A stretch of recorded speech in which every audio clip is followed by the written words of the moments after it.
एक छोटे से गांव में कबीर नाम का एक लड़का रहता था। वो बहुत बुद्धिमान था, लेकिन उसमें एक बड़ी कमी थी। वो कभी भी अपने मन को एक जगह टिकाकर नहीं रख पाता था। उसका मन एक बेचैन पंछी की तरह एक विचार से दूसरे विचार पर उड़ता रहता था। अगर वो पढ़ाई शुरू करता या कोई जरूरी काम करता, तो कुछ ही देर में खेल या किसी और चीज में उसका ध्यान भटक जाता। पढ़ते समय उसे अपने फोन या दोस्तों की याद आने लगती। कबीर के पिता अक्सर उससे कहते, बेटा, तुम्हारा मन एक जंगली घोड़े की तरह है। अगर तुम उसे नियंत्रित नहीं करोगे, तो वो तुम्हें गलत दिशा में ले जाएगा। अपने मन को अनुशासित करो, वही तुम्हें वहां ले जाएगा जहां तुम जाना चाहते हो। लेकिन कबीर इन बातों को गंभीरता से नहीं लेता था। एक दिन गांव में एक वृद्ध और बुद्धिमान शिक्षक आए, जिन्हें सब गुरुजी कहते थे। वे युवाओं को सफलता की राह दिखाने के लिए प्रसिद्ध थे। कबीर के पिता उसे गुरुजी के पास ले गए और उसकी समस्या बताई।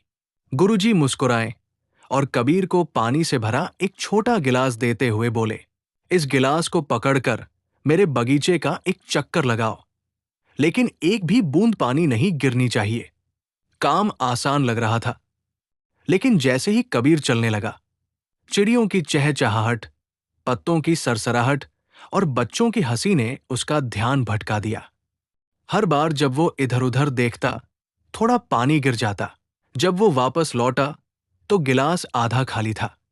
गुरुजी ने पूछा, इतना पानी क्यों गिर गया? कबीर ने कहा, मेरा ध्यान भटक गया था।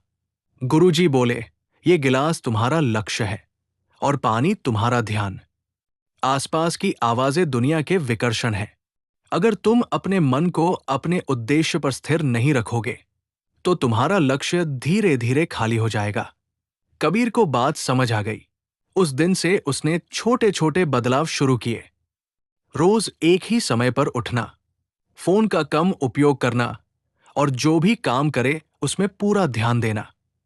उसने हर सुबह कुछ मिनट ध्यान लगाना शुरू किया, ताकि उसका मन शांत और स्थिर हो सके। शुरुआत में यह मुश्किल था। उसका मन फिर भी भटकता था, लेकिन वो बार बार उसे वापस काम पर ले आता। दिन हफ्तों में बदले और धीरे धीरे कबीर को बदलाव महसूस होने लगा। उसकी याददाश्त बेहतर हुई, उसके अंक बढ़ने लगे। एक साल बाद एक बड़ी राष्ट्रीय प्रतियोगिता की घोषणा हुई। छात्रों को सीमित समय में कठिन प्रश्न हल करने थे। कबीर ने भी भाग लिया। प्रश्न कठिन थे, कई छात्र घबरा गए, लेकिन कबीर शांत रहा। उसने गुरुजी की सीख याद रखी, एक समय में एक प्रश्न पर ध्यान दो, ठीक वैसे ही जैसे गिलास में पानी संभाल कर रखा था। जब परिणाम आया, तो कबीर विजेता घोषित हुआ। सभी ने उसका स्वागत किया और गुरुजी गर्व से मुस्कुराए। कबीर ने साबित कर दिया कि अनुशासित मन प्रतिभा, किस्मत और बुद्धिमत्ता से भी अधिक शक्तिशाली होता है।